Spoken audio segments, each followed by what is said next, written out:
자, 네, 지난 시간에 이어서 지난 시간에 이 부분 잠깐 했는데 다시 하겠습니다.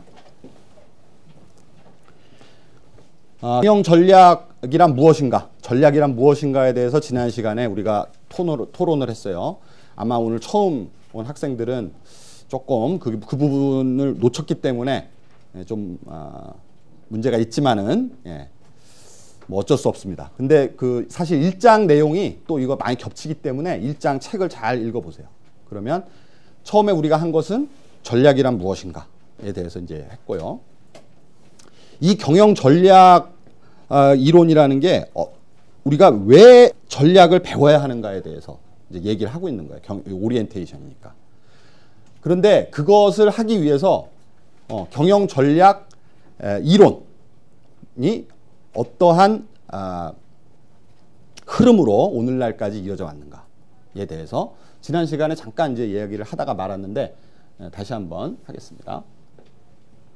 그래서 이제 5, 60년대, 5, 60년대 한창 사업이 확장되고 그 다음에 경영의 기능이 다양해짐에 따라서 이것을 한데 모으고 그리고 어떤 긴 관점에서 전략적 방향을 설정하는 장기 전략 계획 이론, 장기 전략 계획 이론이라는 것이 이 경영 전략의 하나 중요한 그 흐름으로 나타나기 시작했고, 그것이 이제 70년대, 80년대 넘어가면서 산업 구조 분석이라든지 자원 기반 관점이라든지 이렇게 나오게 되고, 그리고 2000년대 들어오면서 우리가 신조류 이렇게 해서 이제 나오게 되는데, 여기서는 제가 우리 그 미타니 고지의 책 있죠? 제가 그 참고 도서로 소개한 경영 전략 논쟁사에 나오는 흐름으로 제가 설명을 드리겠습니다. 일단 50년, 60년대 얘기하기 전에 우리 20세기 초반에 산업 자본주의가 폭발적으로 성장하는 바로 그 시기에 대한 우리가 배경을 좀 이해를 해야 50년, 60년 뭐 그 장기 전략 계획이라는 게 어떤 배경에서 나왔나를 이해할 수 있다 그랬어요. 도대체 20세기 초반에 어떤 일이 있었는가라고 했을 때, 이제 이게 18세기의 그 산업혁명, 18세기, 19세기 산업혁명의 영향으로 이제 생산이 대량 생산 체제가 됐다. 대량 생산이 가능해졌단 말이에요. 생산력이 발전하고 이 기계로 이제 그 제품을 생산하는 그런 어떤 생산 방식이 이제 도입이 되고 그것이 확산되기 시작한 거예요. 그러니까 그 대량 생산이 가능해지고 그 다음에 통신 기술이 발달함으로써 이제 대량 유통이 가능해져. 그러니까 이게 서로 상승작용을 일으키는 거죠. 그죠? 대량 유통이 왜 필요해? 대량 생산이 됐기 때문에 필요한 거고, 또 대량 유통이 되기 때문에 대량 생산할 수 있는 거예요. 그렇죠? 만들기만 하면 뭐해? 팔려야지. 어디 팔 데가 있어야지 이게 계속 생산이 될 텐데, 그게 딱 두 가지가 맞물렸다 이거야. 대량 생산과 대량 유통이 맞물려 있는 거야. 그죠? 그러니까 막 생산을 해내는 거야. 그러니까 당연히 작업장이 이젠 대형화되는 거야. 그러면서 많은 노동자들이 거기에서 일을 하게 되는 거죠. 공장에서. 대량 생산을 하고 있는 그 공장에서 일을 하게 되는데, 이 사람들은 어디서 온 사람들이냐? 바로 전통사회가 해체되면서, 옛날에 전통사회에서는 농업에 종사하던 이 사람들이 이제 도시로 와가지고 노동자 집단을 형성하게 되는 거죠. 그래서 이제 뭐 산업예비군이다, 뭐 이제 우리가 그런 사회과학적인 그런 용어로도 쓰는데, 이 사람들이 이제 노동 계급을 형성하게 될 정도로 굉장히 이 사회의 다수를 차지하게 될 정도로 성장해요. 양쪽으로도. 그리고 그 사람들이 다 이제 공장에서 대량 생산 시스템에서 일을 하게 됩니다. 노동을 하게 되는 거죠. 그러니까 이 수적으로 굉장히 이게 많아지는 거예요. 그러면 생산도 대량 생산, 많은 양을 한꺼번에 생산하게 돼요. 작업장의 규모도 커지고 많은 사람들 한꺼번에 관리를 해야 되는 이런 일들이 예전에는 20세기 이전에는 별로 중요하지 않았던 그런 새로운 일들이 생겨나는 거예요. 그게 바로 경영이라는 게 그래서 나타나게 된다. 그 얘기죠. 그 다음에 회사라는 거, 우리가 회사, 주식회사. 주식회사라는 게 뭡니까? 오너십을 주식 형태로 사가지고 그 자본 출자 형태로 해가지고 그 기업을 만드는 그런 형태가 주식회사잖아요. 근데 이 주식회사라는 그런 제도가 생기면서 굉장히 대규모의 자본 동원이 가능해졌다는 거예요. 왜 그럴까요? 왜 주식회사가 되면 대규모 자본 동원이 가능해질까요? 유한 책임, 그렇죠. 유한 책임. 먼저 있고 또 뒤에 나온 얘기지만 유한 책임이 뭐예요? 오너가 전체를 예를 들어서 기업이 빚 같은 걸 졌을 때 그거를 오너가 전부 다 책임지는 게 아니라 그렇죠. 네. 일부분을 책임지는. 네, 일부분이라는 거는 결국 자기 출자한 만큼만 책임이에요. 그것만 날리면 한마디로 그것만 날리면 그 다음에는 별 책임이 없는 이게 유한 책임에서예요. 그러니까 리스크가 그만큼 적다 이 말이지. 내가 기업을 소유하는 데 있어서의 리스크가 굉장히 적은 거예요. 그런데 봐봐요. 이때는 산업자본주의가 막 팽창되고 막 성장하던 그 시기라고. 그러니까 이런 막 지금 물건을 만들면 막 팔려. 다. 이런 식이니까 주식회사의 주식을 갖고만 있으면 주식값은 계속 오른다는 거예요. 계속 올라 주식값은. 그게 이제 대공황 때 그게 한바탕 터졌지만은 그 이전에는 이전까지 계속해서 이 주식을 그러니까 굉장히 좋은 투자 수단이라 이 말이에요. 그러니까 돈 있는 사람들은 다 주식을 사는 거예요. 그다음에 주식을 사면 이건 어디 잠겨 있는 것도 아니고 또 팔 수도 있어. 내가 이거를 지금 다시 환금하겠다. 다시 현금으로 바꾸겠다 하면은 딴 사람한테 팔 수도 있어. 이게 거래가 된다 이 말이야. 트레이드가 된다. 거래도 되지. 갖고 있으면 값은 오르지. 그 다음에 유한 책임. 책임의 범위도 굉장히 적지. 이러니까 이게 굉장히 좋은 투자 수단이 되는 거죠. 회사라는 게. 그러니까 이 회사에다 투자하겠다고 막 몰리는 거예요. 은행에 넣어가지고 이자 받는 것보다 훨씬 낫잖아요. 주식 투자가. 그런데 그게 이제 점점점 이게 범위가 확대돼서 뭐 요즘 같은 경우는 전 세계적으로 여기 한국에 있는 사람들 중국 회사에도 우리 중국 친구들도 있지만 중국에도 투자하고 미국에도 투자하고 막 전 세계적으로 투자하잖아요. 요새는. 그게 바로 주식회사가 가진 강점이죠. 전 세계적으로 투자를 유치할 수 있는. 그 이제 그때는 물론 전 세계적은 아니었지만은 넓은 범위에서 전국적으로 이 투자자들이 몰려들기 시작하는 거예요. 그래서 회사가 자본적인 측면에서도 점점 이 사이즈 볼륨이 이제 늘어나는 거죠. 이렇게 되다 보니까 이제 매니지먼트라는 게 필요하게 됐다. 이 매니지먼트의 기능이라는 것이 예전에는 별로 그렇게 썩 중요하지 별 그렇게 필요성을 못 느꼈지만은 이제는 전문적인 매니지먼트의 필요성이 이제 느껴지는 거예요. 왜? 사람도 많지, 생산량도 많지, 시장은 또 그냥 아주 멀리까지 가 있잖아요. 시장은. 이걸 다 관리해야 되는 거예요. 그 다음에 자본, 관리해야 될 이 자본 크기도 커졌지. 이러니까 이제 전문적인 매니지먼트의 필요성이 느껴지게 돼요. 그래서 생산을 효율화시키고 산출을 극대화시키고 이 생산관리에 있어서도 이거 어떻게 하면 더 효율적으로 더 적은 비용을 들여서 더 많이 생산해낼 것이냐. 그 당시 대량 생산 시스템에서는 그게 가장 중요한 가장 중요한 문제라고. 그죠?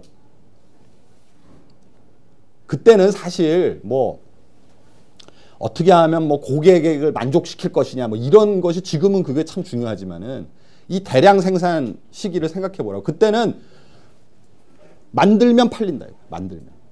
그러니까 만들면 팔리니까 어떻게 돼? 많이 만들어야 돼. 많이. 그죠?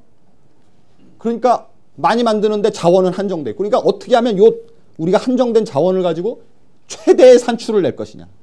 이게 가장 중요해. 산출의 극대화를 꽤 해야 되는데 그러려면 어떤 이 어떤 그 수학적인 과학적인 이런 그런 어떤 그 지식이 있어야죠. 그렇죠? 그래야 그걸 계획을 해가지고 최적의 생산 함수를 찾아내는 거지. 그다음에 이제 노동력, 예. 노동력을 효율적으로 뭐 사람이 많으니까 우리 지금 사실 사람 좀 나는 우리 학과 지금 조교 한 명 관리하기도 힘들어요. 그죠? 그런데 수천 명을 관리하려 봐요. 얼마나 힘든가. 한 명 관리하기도 힘든데. 대규모 노동력. 이걸 관리해야 될 필요성이 생기고 또 거기에 덧붙여서 이게 하나의 계급화된다. 노동 계급화. 이 사람들이 어떤 계급의식을 갖게 되면은 어떤 일이 벌어집니까? 이제 파업을 한다든지 이런 노동운동을 하게 돼. 노동운동. 이걸 또 관리해야 돼. 막 자꾸 파업하고 말이죠. 이런 게 사보타지하고 이렇게 이 계급화돼가지고 우리말로 뭐라 해요? 의식화된다든지 의식화되면서 이게 하나의 노동운동으로 발전을 하게 되니까 이제 이 사업을 하는 사람들, 사업주의 입장에서는 어떻게 하면 이 노조를 어떻게 관리할 것인가. 이런 것도 굉장히 큰 문제가 되는 거죠. 그렇죠? 그래서 되도록 이 인사 노무 관리. 네. 그래서 이 대부분의 그런 어떤 노동운동이나 이런 것들은 불만에서 나오잖아요. 그러니까 인간관계론이라는 게 사실 그런 배경에서 나온 거예요. 어떻게 하면 이 사람들을 불만을 안 갖게 할 것이냐. 그 전에 테일러라는 사람이 얘기하는 건 그냥 돈만 많이 주면은 열심히 일할 것이다. 노동자는. 이렇게 생각을 했다고. 그러니까 어떻게든 이거 합리화시키는 거에만 초점을 맞췄단 말이에요. 그래서 산출을 많이 내는 사람한테는 보너스를 더 주고. 뭐 이런 식으로. 그런 식으로 관리하면 되는 걸로 생각을 했는데 그게 아니라는, 인간이라는 건 그게 아니지. 응? 돈만 많이 준다고 다가 아니잖아요. 그렇죠? 사람이 그런 어떤 심리적인 측면, 이 일에 내가 만족을 하고 행복해야지 일을 열심히 하는 거지 돈만 많이 준다고 열심히 하는 게 아니라는 거예요. 그리고 그렇게 한 사람은 산출 극대화도 못 시켜. 해피하지 않은, 행복하지 않은 근로자들이 산출을 많이 낼 리가 없죠. 그래서 그런 어떤 인사노무 조직관리 측면에서 인간관계론이라는 것들이 이제 또 등장을 하게 됩니다. 그러니까 그러니까 그래서 이런 어떤 그 또 마케팅, 멀리 있는 고객들, 전국에 흩어져 있는 이 고객들에게 어쨌든 그 리치해야 되잖아요. 우리 제품들이 전달되고 그들하고 그 고객들하고 커뮤니케이션이 돼야 되는 여러 가지 복잡스러운 일들이 아주 많이 생기는 거야. 이 대량 생산이 되고 기업의 규모가, 사업의 규모가 커지다 보니까 그래가지고 이제 경영 전문가라는 사람들이 필요하게 됐다. 그 사람들은 어디서 트레이닝을 합니까? 비즈니스 스쿨이라는 시스템을 통해서 이제 전문가로 만드는, 메디칼 스쿨이라든지 로스쿨 같은 그런, 여러분들도 지금 대부분 경영학과에 있지만은 하버드 비즈니스 스쿨이라든지 와튼 비즈니스 스쿨 같은 게 이제 이 시기에 20세기 초에 생겨가지고 전문적인 이런 그 매니지먼트의 전문가들을 배출해내기 시작한 거예요. 자, 그래서 50년대 이후에 이제 이런 배경 하에서 이 전문가, 경영 전문가라는 사람들이 와가지고 이제 어떤 일을 하느냐.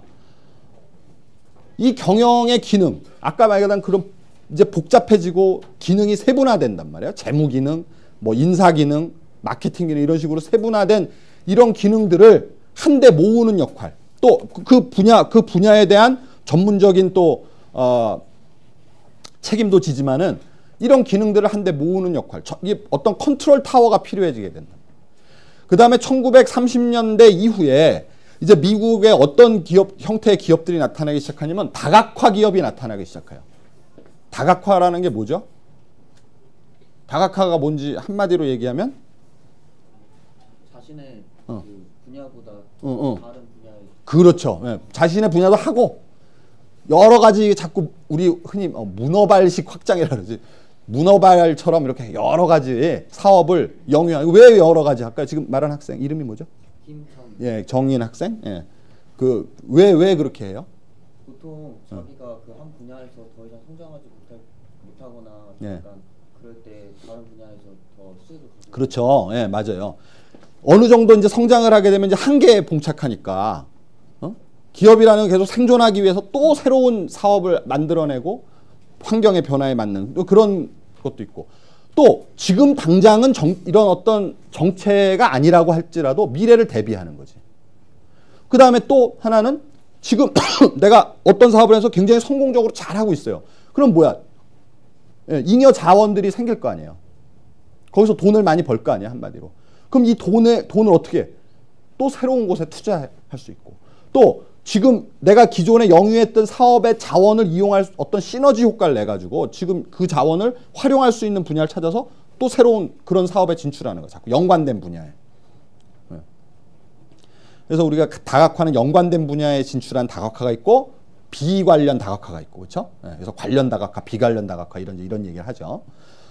아무튼 이제 다각화되는 사업, 또 이제 대표적으로 보면은 우리가 GM 같은 회사, 뭐 거기에 폰티악이니, 시보레니 이런 식으로 브랜드가 이제 여러 가지 브랜드가 나오는 거예요. 지금도 GM은 그렇게 운영이 되고 있죠, 브랜드별로. 포드는 뭐였어요? 한 가지 모델만 계속 생산하는 그런 모델로 갔는데 그 알프레드 슬로안이라는 그 GM의 그 경영자, 그 사람은 이제 그런 모델을 비판하면서 다각화된 모델을 만들기 시작했는데 굉장히 성공을 거뒀어요. 그 다음에 듀폰 같은 화학회사, 이런 다각화된 기업들이 등장하게 돼요. 그러면 기업의 사업이 여러 가지가 있으니까 이제 어떤 문제가 생기냐면은 이 여러 가지 사업들에게 내가 자원을 어떻게 논아줄 거냐, 투자를 어떻게 어떤 비율대로 그냥 아무렇게나 주고 너네들이 싸워서 가져라 이럴 수는 없는 거 아니에요? 그러니까 이 자원을 어떻게 배분할 거냐. 이건 뭐와 관련되어 있냐면 우리가 어느 쪽에 지금 더 포커스를 두고 어느 쪽은 좀 포커스를 덜 두고 이런, 우리가 지난번에 전략이라는 건 뭐예요? 트레이드 오프라 그랬죠. 어떤 사업에 집중하면 당연히 그 다른 것은 조금 그거보다는 좀 소홀할 수밖에 없는 거예요.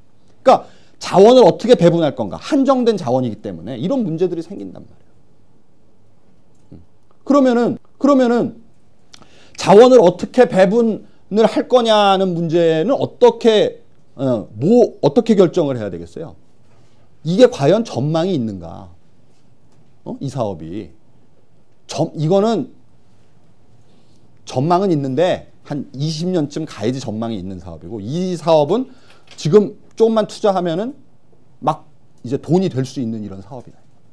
그러면 당연히 그런 사업에 더 많이 투자하겠지, 그죠? 20년 이거는 조금 좀 하다가 이제 점점 늘리는 방식으로 하지만 지금 당장 지금 해가지고 빨리 해야 되는 건 또 빨리 해야죠. 그러니까 이건 뭐냐면 장기적인 어떤 관점에서 환경을 분석을 해가지고 어떤 사업이 유망하다, 어떤 사업은 조금 이런 어떤 그런 정보, 지식이 있어야 자원 배분을 결정할 수 있단 말이에요. 그렇죠? 그러니까 이게 장기 경영 계획이라는 게 나오게 되는 거예요. 거시경제를 예측을 해서 거시경제를 예측을 해서 그 거시경제에 따라서 우리가 지금 어느 분야에 얼만큼 투자를 할 것인가, 이거를 결정해야 돼요. 장기적인 관점에서 환경을 예측하고 계획을 수립하는 이런 기능이 필요해지게 된다 이거예요. 이게 바로 오늘날 우리가 많은 기업에서는 이제 기획실 기능, 이런 게 나오는 거죠. 그 이제 사실은 우리 그 요즘에 엊그제 그 신문에도 이제 나오던데 무슨 삼성경제연구원 같은 그런 그 기업 부설 연구소들 있잖아요. 그런 연구소가 하는 일이 뭐였어요, 그동안? 바로 이런 환경을 예측하고 환경을 예측하는 이런 역할을 했다고. 거시경제를 예측하는 역할을 했다고요. 이게 환율 동향이 어떻게 될 것이냐, 유가 동향이 어떻게 될 것이냐, 내년도 세계 경제는 어떻게 갈 것이냐, 이런 거를 이제 그런 연구소 같은 데서 이런 박사들 이런 사람들을 연구원들을 불러다 놓고 그런 걸 연구를 시키는 거예요. 그거 왜 합니까? 그거를 해야 그걸 기반으로 해서 이제 사업 계획이 수립될 수가 있는 거거든. 그렇잖아요. 내년에 지금 유가가 엄청나게 오를 걸로 예상이 되는데 막 투자 계획을 막 늘리고 이러면 되겠어요? 안 될 거 아니에요, 그게. 그러니까 그게 다 거시경제하고 연결이 돼 있는 거라고요. 근데 이제 요즘 들어서 기업들이 그런 걸 안 한다는 거지. 그래가지고 경제연구소에서 별로 그런 요즘에 내가 그래서 그걸 보고 삼성경제연구소 홈페이지를 들어가 봤더니 진짜로 작년도 봄에 만든 보고서만 있고 그 뒤에 보고서가 없더라고, 진짜로. 왜 그럴까요? 왜 안 할까요? 왜 지금 삼성에 돈이 없어서 안 할까요? 삼성에서? 별로 필요가 없다 생각하니까 안 하겠지. 왜 필요가 없을까요? 거시경제 예측이 왜 필요 없을까요? 그렇지, 잘 안 맞으니까. 뭐 굉장히 유능한 박사급 인력들을 불러다 놓고, 박사급 인력을 불러다 놓고 이제 첨단 모델을 이용해가지고 거시경제를 분석을 했는데 하나도 안 맞아. 지금 유가 이렇게 떨어지는 거 지금 맞춘 사람이 없어, 막. 그러니까 그런 거 하느니, 그렇게 안 맞는 거 하느니 그냥 컨설팅이나 해라 이런다는 거예요. 그런데 그게 이제 안 맞는 문제가 하나가 있고, 그만큼 안 맞는다는 건 왜 안 맞을까? 옛날에는 잘 맞았는데 왜 지금 안 맞을까? 박사들이 더 실력이 없어져서 그럴까요? 왜 그럴까요? 우리 얼굴 이렇게 막 고개를 흔들었던 학생. 왜 그럴까요? 왜 옛날에는 잘 맞았는데 지금 안 맞을까요? 워낙 예측하기가 힘드니까. 그렇죠. 그게 바로 이거죠. 환경이 이제는 그렇게 예측 가능한 환경이 아니에요. 워낙 변수가 너무 많아. 그리고 세계 경제가 변하는 게 굉장히 속도가 빠르게 변한다고. 그러니까 한가하게 뭘 예측을 하고 이렇게 할 수 있는 그런 환경이 아니라는 거죠. 지금 아주 얘기 잘했어요. 그러다 보니까 환경이 그렇게 막 변하니까 안 맞아, 이게 잘 예측이. 그 다음에 또 한 가지는 설사 그게 잘 맞고 한다 하더라도 이제는 이렇게 호흡이 길게 가는 사업 계획이라는 게 사실은 좀 유용성이 많이 없어졌어요. 그러니까 사업 계획은 이제는 그때그때 대응력이 중요하지, 길게 3년, 5년 계획, 10년 계획 이게 중요하지 않다는 거지. 그대로 되지도 않고 시장 상황이나. 그래서 이제 요즘에 특히 이런 어떤 거시경제 예측을 통해서 장기 계획을 수립하는 이런 측면에서의 경영의 기능, 이런 것들이 많이 약화되고 있습니다. 그래서 이제 옛날에는 사실 이런 기획실이나 여러분들 이런 데 들어가는 사람들은 굉장히 엘리트들이 이제 그런 기획실이나 이런 종합기획실 이런 데 갔죠. 옛날에는. 근데 요즘에는 유능한 인재는 어디로 가요? 요새는 영업해야 돼요. 영업. 여기 가면은 이제는 별로. 왜냐하면 그만큼 기능이 이제 약해졌기 때문에 그렇습니다.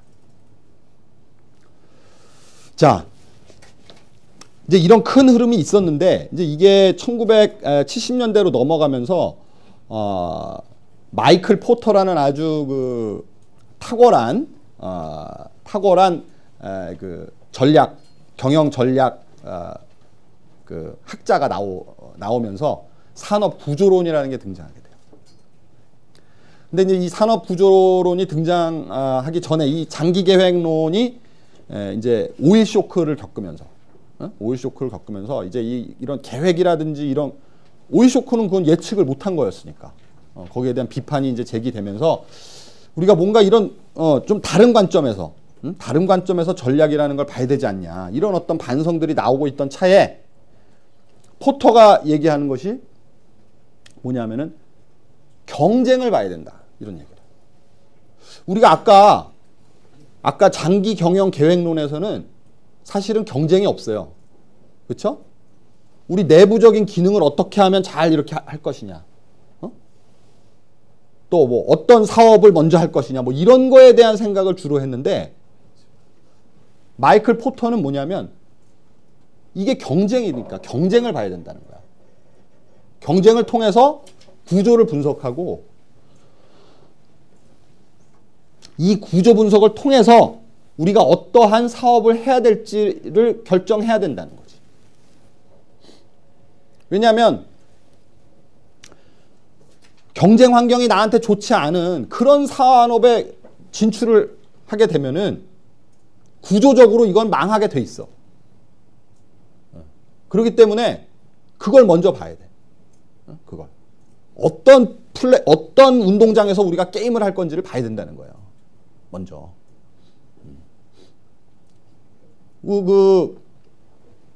무슨 축구 시합을 가면은 먼저 뭘 해야 되냐? 이번 대회에 출전한 경쟁자들이 어느 정도 실력을 갖춘 경쟁자들인지 이걸 먼저 보고, 그 다음에 운동장 상황이라든지 이런 어떤 우리가 그 경기를 할 여러 가지 그 주변 환경과 경쟁 환경을 보고 내가 이 대회에 출전할 건지 안 출전할 건지를 결정해야 된다. 그것이 바로 포터가 얘기하는 산업구조 분석이에요. 그래서 우리 미타니 고지, 우리 경영 전략 논쟁사를 쓴 그 미타니 고지는 이 경영 전략의 흐름을 두 가지로 큰 흐름을 보고 있는데, 하나는 포지셔닝 파, 또 하나는 케이퍼빌리티 파, 이렇게 이제 명명을 하고 있어요. 이제 그렇게 명명을 한 거는 번역한 사람이 그렇게 붙인 거지. 근데 그래서 포지셔닝 그룹이라는 게 바로 이 산업 구조 분석론을 얘기하는 거예요. 포지션이 뭐예요? 어디 딱 들어박히는 거예요.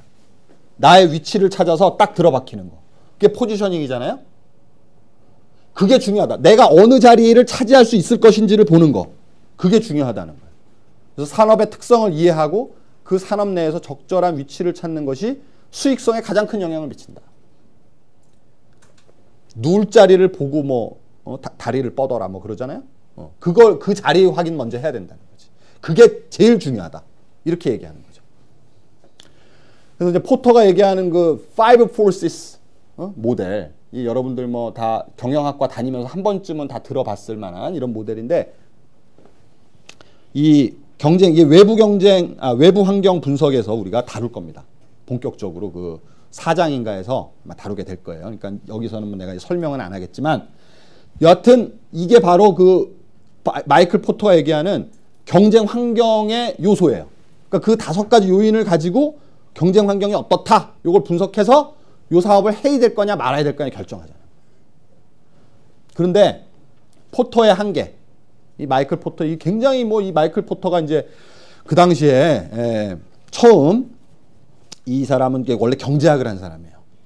하버드 경영대학원에 이제 부임하면서 그 컴패터티브 스트래러지라는 불후의 명작을 썼는데, 거기에서 이제 이런 모델이 제시된 거죠. 이게 경제학, 산업 경제학의 그 어떤 모델을 가지고 이제 분석을 한 거죠. 굉장히 쇼킹한 그런 모델이었으나, 그러나 이 포터도 역시 한계가 있더라. 어떤 한계가 있냐? 이 사람은 환경이 이러니까 하지 말아야 된다, 또는 해야 된다, 이렇게 얘기는 하는데, 그 환경이라는 것이 고정된 변수로 봤다는 거예요. 항상 이 산업은 항상 경쟁 구도가 똑같은 게 아니잖아요. 그렇잖아요. 그 다음에 경쟁 구도라는 것도 내가 들어가면서 바뀔 수 있는 거잖아. 근데 이거는 상수로 본단 말이야. 환경이라는 걸 상수로 봐가지고 이게 좋으면 해도 되고 나쁘면 안 해도 되고, 이게 어떻게 변화, 지금은 나쁘지만 나중에 좋아질 수도 있는 거고, 지금은 좋지만 빨리 내가 가야 되겠다. 지각하고 이런 거 나오면 안 돼요. 자. 그래서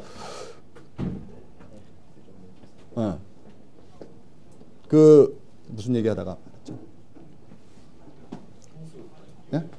상수로 봤다 이거야. 이게 내가 어제까지는 좋다가 나빠질 수도 있는 거고, 나빴다가 좋아질 수도 있는 거잖아요. 그렇잖아요. 근데 마이클 포터는 얘를 고정된 걸 봐서 그 다이나믹스를 분석하지 못했다는 한계를 갖고 있습니다. 자, 그 다음에 이제 나오는 것이 내부 역량론. 이게 80년대, 90년대를 넘어가면서 이제 이거는 어떤 배경에서 또 나오냐, 내부 역량론이 나오냐면은, 일본의 자동차 회사가, 일본의 자동차 기업들이 굉장히 급성장을 합니다.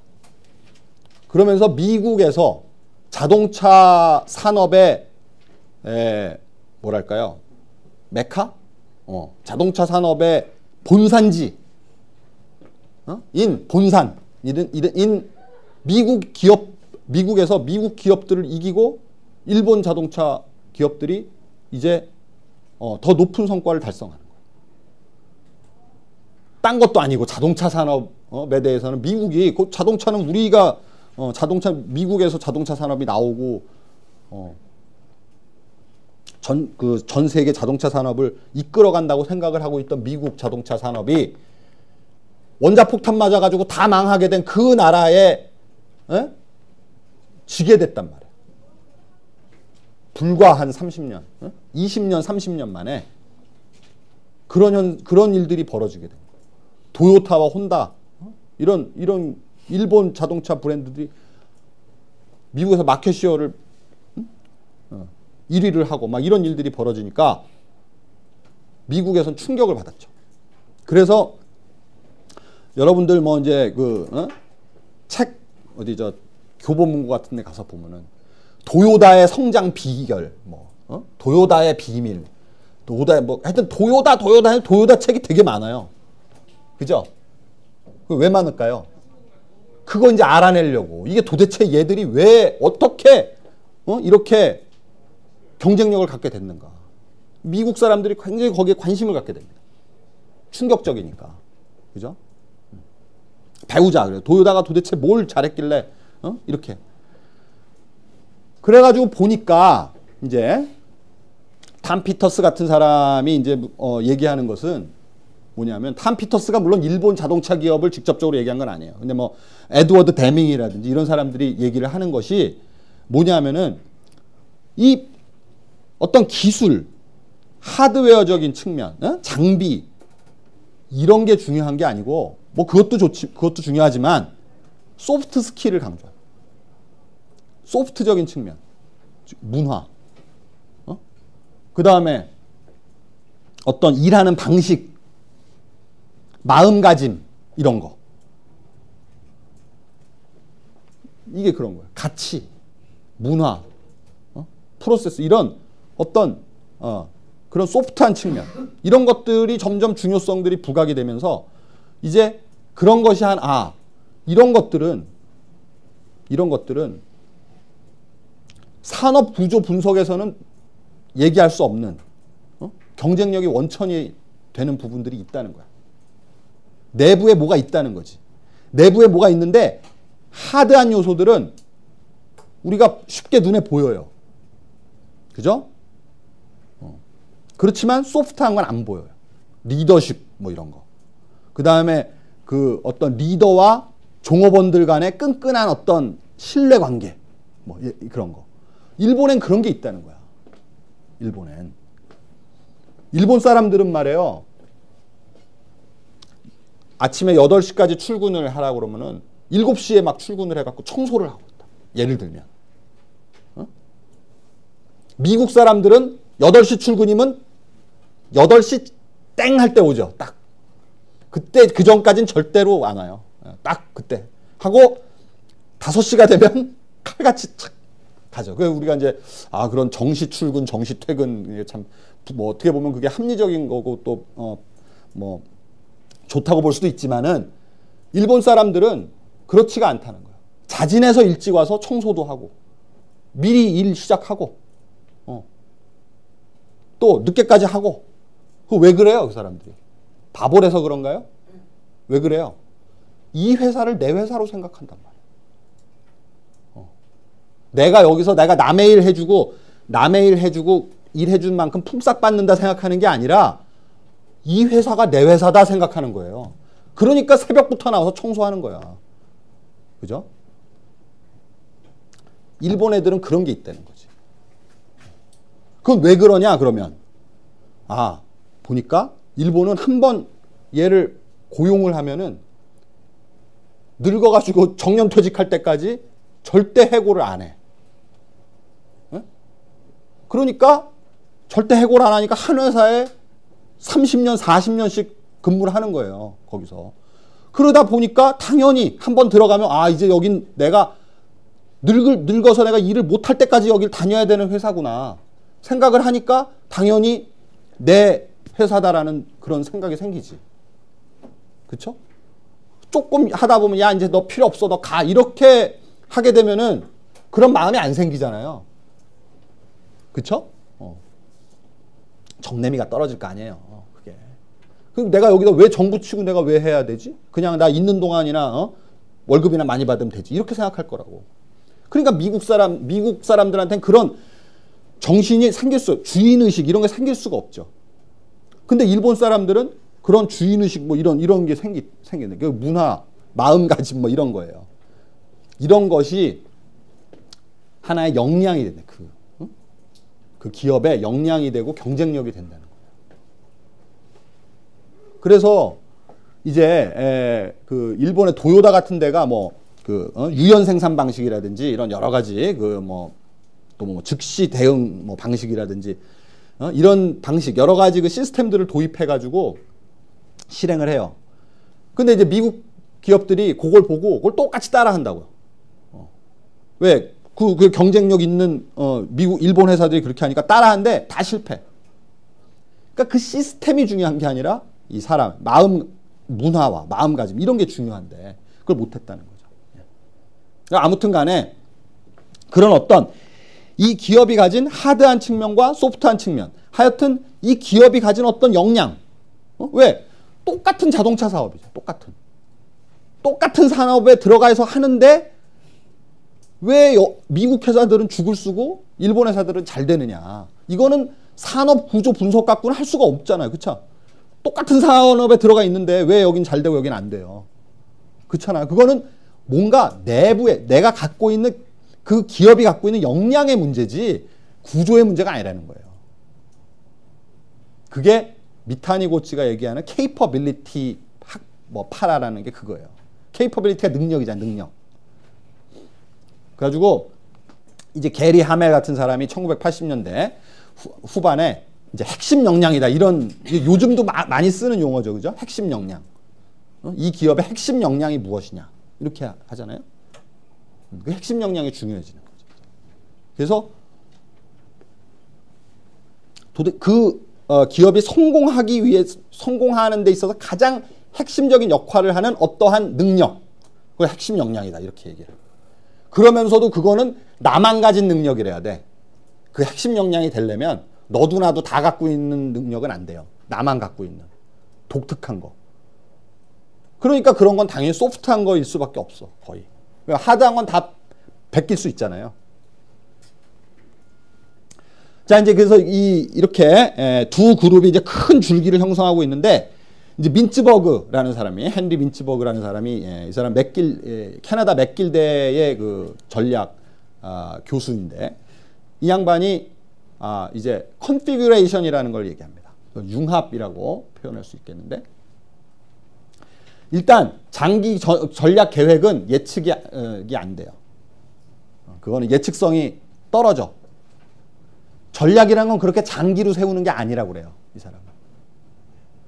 그러면 어떻게 해야 되느냐? 상황에 따라 다르다. 상황에 따라. 포지셔닝이 중요하냐? 케이퍼빌리티가 중요하냐? It depends. 상황에 따라 틀리다. 처음에 사업을 시작할 때는 구조가 중요해요. 처음에는. 왜냐하면 경쟁이 좀 없는 데서 시작하는 게 중요하잖아요. 그죠? 그런데 계속 그 구조가 똑같이 가는 게 아니기 때문에 자꾸 상황은 변하잖아요.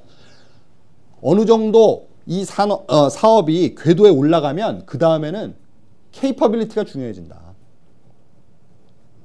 여러분들이 처음에 여기 태평동, 복정동 근처에서 음식점을 시작한다고 할 때에 처음에 중요한 거는 좀 많이 딴 사람들이 많이 안 하는 걸 시작하는 게 진짜 중요하다고요. 이 동네는 딴 건 다 있는데 순댓국밥집이 없다. 순댓국밥집을 하자. 이게 중요하지만 그래서 순댓국밥에 사람이 많이 이제 오고 이제 이렇게 되면 이제 어느 정도 성장을 하게 되면은 뭐가 중요해요? 남들이 모방할 수 없는 순댓국밥을 계속해서 개발해서 만들어가지고 그 자리를 유지하는 게 중요하지 않겠어요? 순댓국밥을 만드는 사람들이 많이 있느냐 없느냐가 중요하지가 않다고 더 이상 이젠. 그러니까 내부 역량이 중요해진다. 그러니까 케이퍼빌리티냐 포지셔닝 이런 거 갖고 싸울 필요가 없다는 거야. 그때 어떤 때는 이게 더 중요하고 어떤 때는 이게 더 중요한 거예요. 그게 컨피규레이션이니까 뭐 우리 항상 그렇잖아요. 답은 어디 있냐면 제3의 답이 있는 거예요.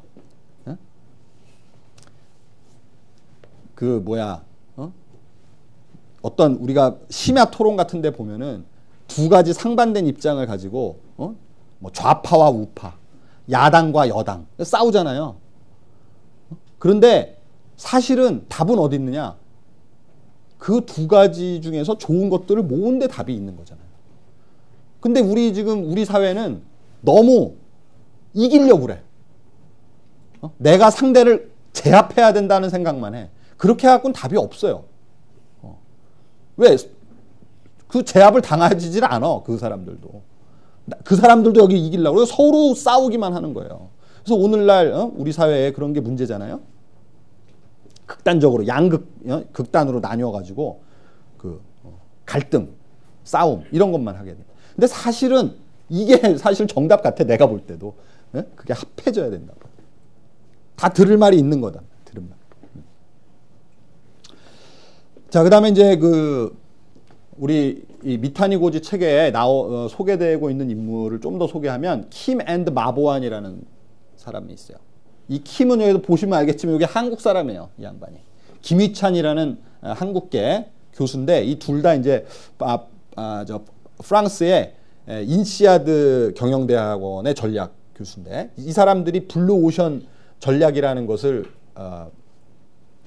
이렇게 제시해가지고 뭐 공전의 대히트를 거두고 이 김희찬 교수는 이 하나로 지금 전 세계 가장 영향력 있는 경영학자 탑 5 안에 항상 들어갑니다. 이거 블루오션 이거 하나로 굉장한 인사이트가 있는 그런 이론인데 이거 뭐냐 블루오션이라는 간단하게 얘기하면은 우리가 이제 경쟁을 하잖아요. 경쟁을 하는데 경쟁이 전략에서 이 트레이드 오프가 있다는 거예요. 그죠? 마이클 포터 얘기한 건 트레이드 오프가 있다는 거잖아. 그래서 뭐예요? 차별화시키거나 싸게 하거나 둘 중에 하나 선택해야 된다는 거잖아요. 둘 다 하는 건 안 된다 그렇게 얘기하잖아요. 자원이 한정돼 있기 때문에.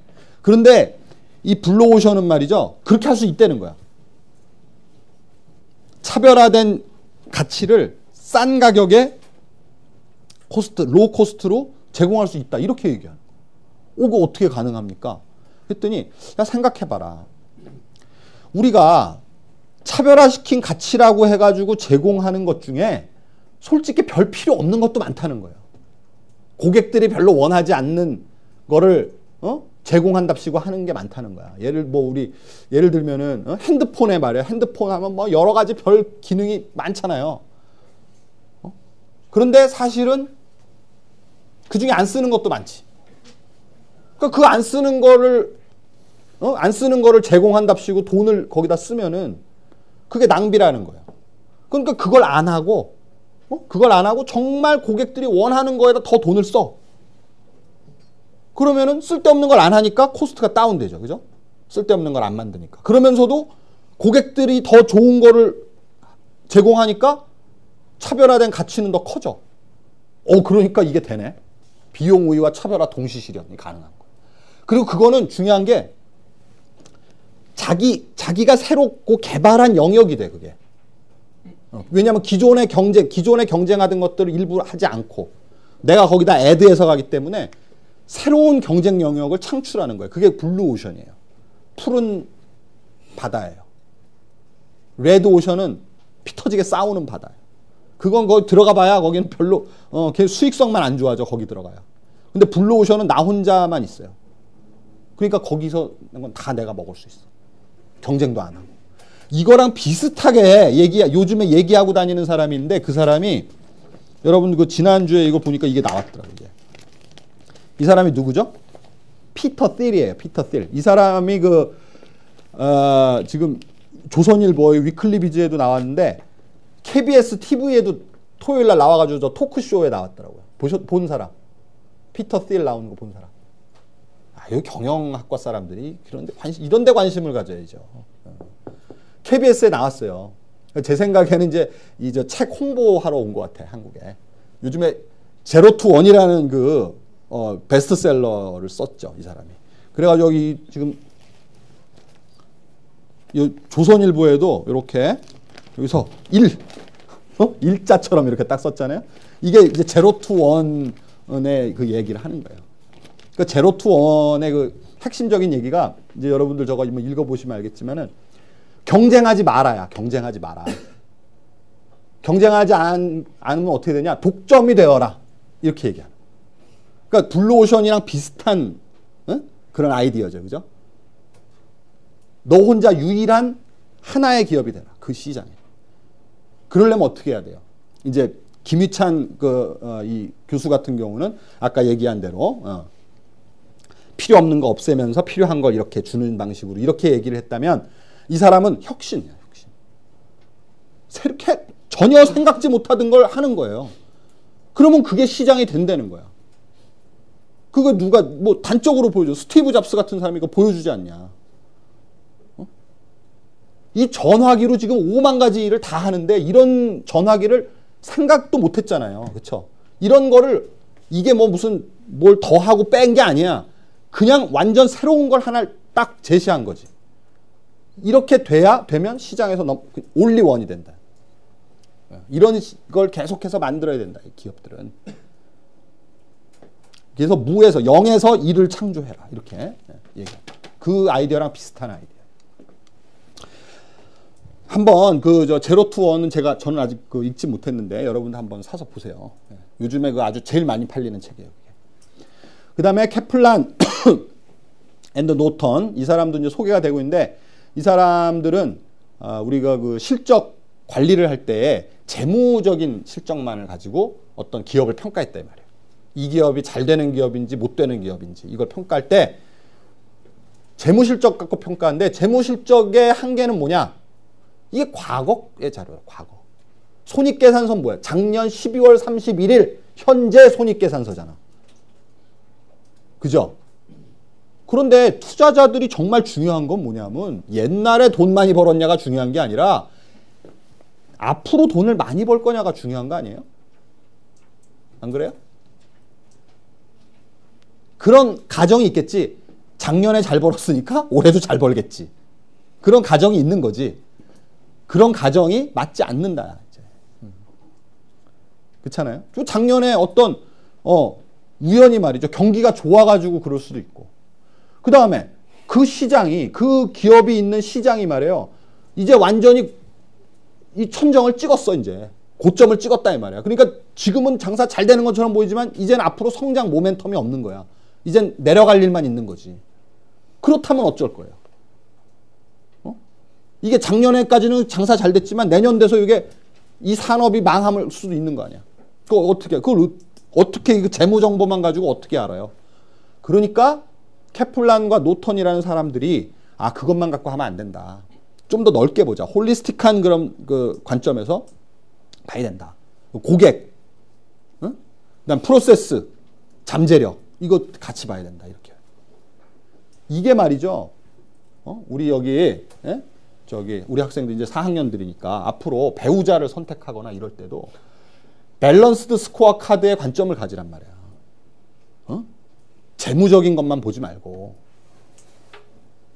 그 집에 지금 재무적인 관점으로 봐가지고 지금은 돈이 많지만 그건 아버지 잘 만나서 많은 거지. 앞으로 앞으로 몇십 년, 30년, 40년 그 훨씬 더 오래 4, 50년 나랑 살 건데 그 미래를 봐야 되지 않겠어요? 그러려면 밸런스 스코어 카드의 관점에서 해야 되는데 고객을 봐야 돼. 고객이 뭐예요? 인간관계지.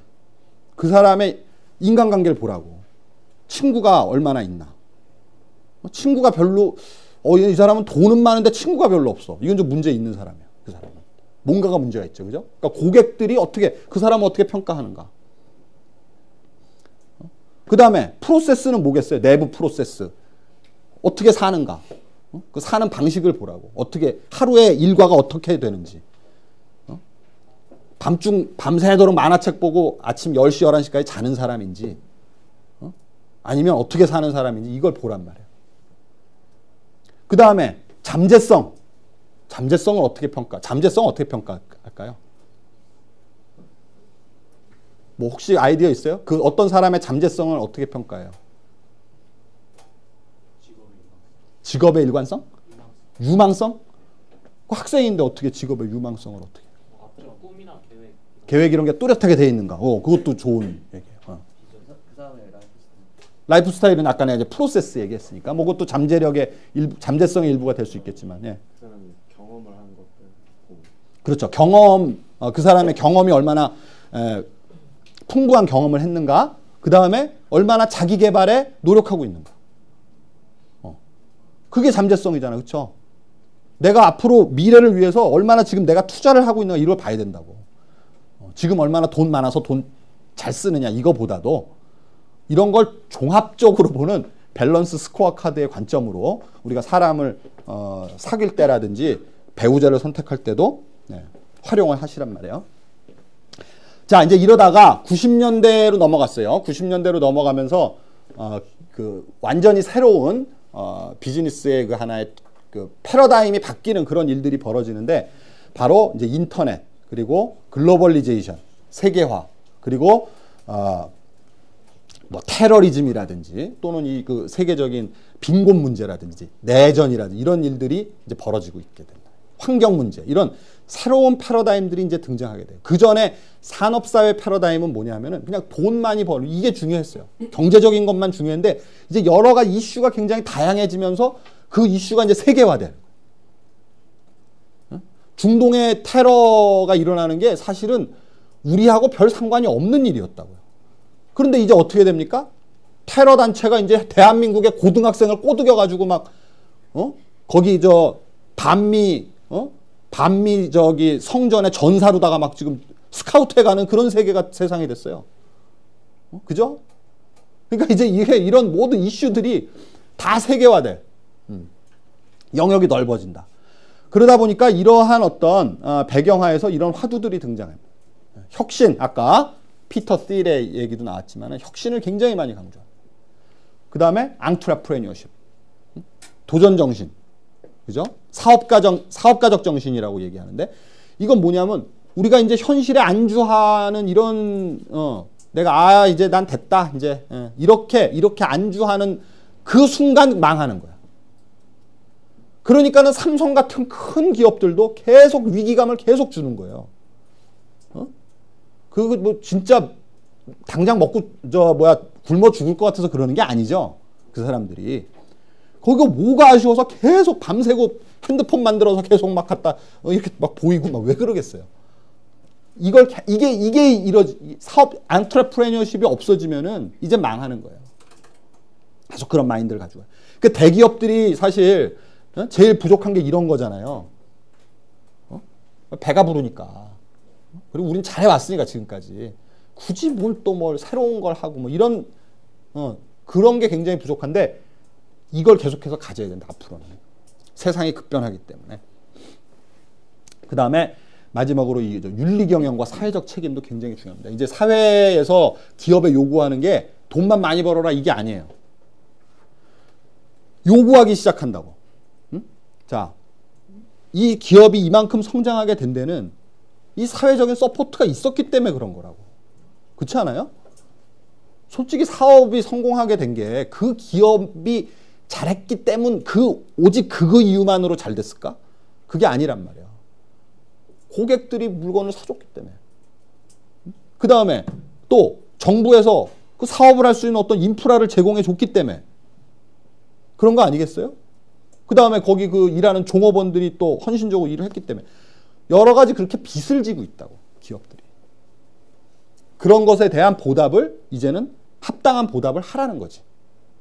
그리고 책임 있게 행동을 하라는 거.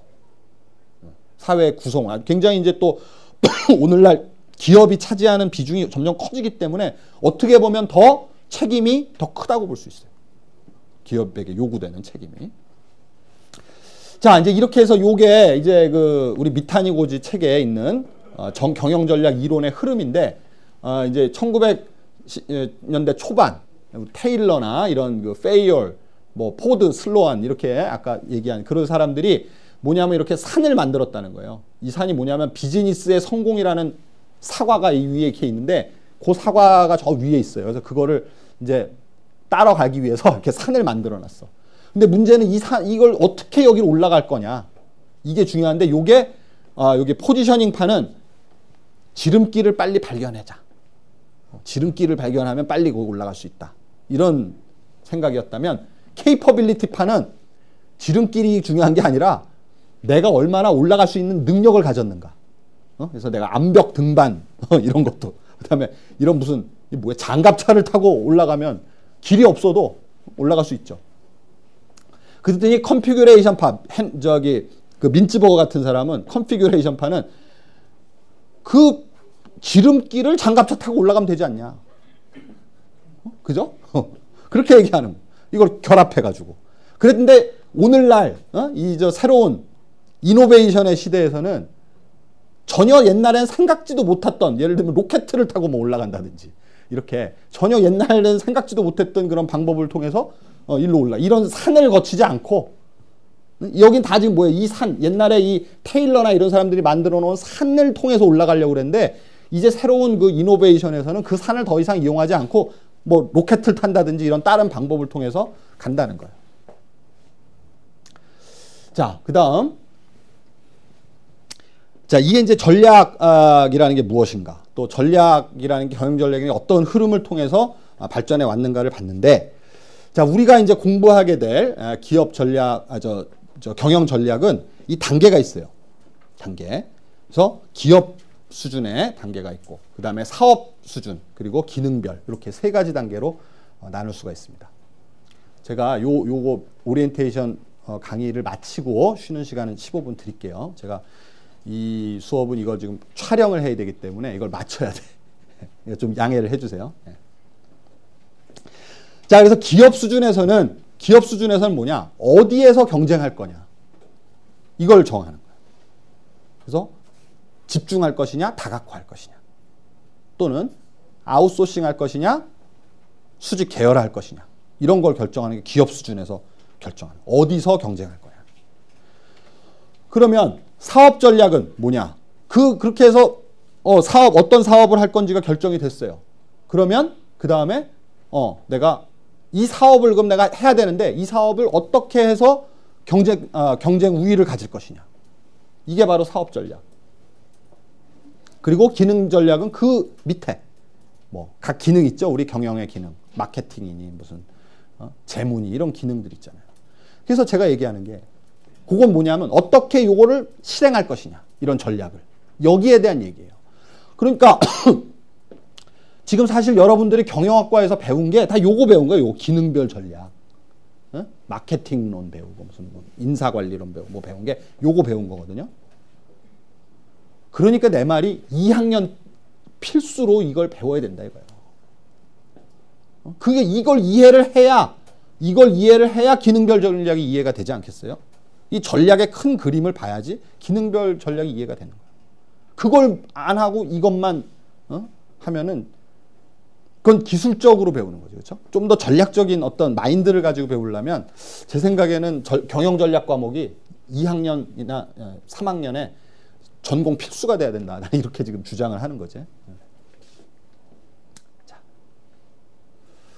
그래서 이제 앞으로 말이죠. 이 경영 전략 우리 그 과목은 필수가 돼야 된다. 이렇게 이제 주장을 하는데, 그 가장 큰 논거는 뭐냐면 앞으로는 전략 수립 실행이 이렇게 나눠지지 않는다는 거지. 제가 얘기한 것처럼 왜 여러분들이 경영 전략을 이렇게 우리 홀대하느냐. 이걸 봤을 때 여러분들이 이제 졸업을 하고 기업에 취직을 하면 전략하고는 별 상관이 없는 사람일 것이다 라는 가정을 하는 거야. 왜? 전략은 경영자들이, 최고 경영자들이 하는 것이지, 여러분들이 들어가자마자 최고 경영자 시켜줄 리는 없잖아요. 그죠? 뭐야? 이 기능별 전략을 수행하는 이 사람이 될 거 아니야. 그러니까 여러분들한테 이거 별로 안 중요하니까 경영 전략은 나중에 MBA 때 배워라. 어? 이렇게 하는 거예요. 그런데 이제는 말이에요. 민츠버거가 얘기한 것처럼 전략을 수립하는 사람과 실행하는 사람이 따로 노는 시대가 아니라 이거야. 같이 가요. 그리고 항상 이 환경의 변화, 역동적으로 변화. 환경이 역동적으로 변화하는데 옛날처럼 이 머리 따로 손 따로 이런 모델이란 말이에요. 그래서 머리가 기획실이에요. 전략. 여기서 이렇게 딱 어떤 전략을 내려줘. 그러면 손과 발은 전략을 실행하다가 뭔가 문제가 생기면 또 다시 여기다 보고를 해. 그럼 여기서 또 다시 또 분석해가지고 또 내려보내. 이런 방식으로 운영을 해왔다 이거야, 조직을. 그런데 요즘에는 그렇게 하면 다 망해요. 왜 망하냐면 너무 환경의 변화 속도가 빠른데 언제 그걸 또 보고해가지고 또 다시 전략을 또 5년 계획 새로 잡아가지고 또 하냐 이 말이야. 그렇게 안 돼. 그렇게 하면. 이제 어떻게 해야 돼요? 손발이 같이 생각해야 돼. 손발은 옛날 시키는 것만 했는데 이제 얘가 생각해야 된다고요. 조직의 모든 구성원이 전략적 사고를 해야 돼요. 이제. 왜? 손발이 가장 환경을 잘 아니까. 고객하고 가장 최접점을 이루고 있으니까 이런 사고를 해요. 그래서 이제는 조직원 누구나 전략적 결정을 할 수 있는 권한의 이양이 필요하다.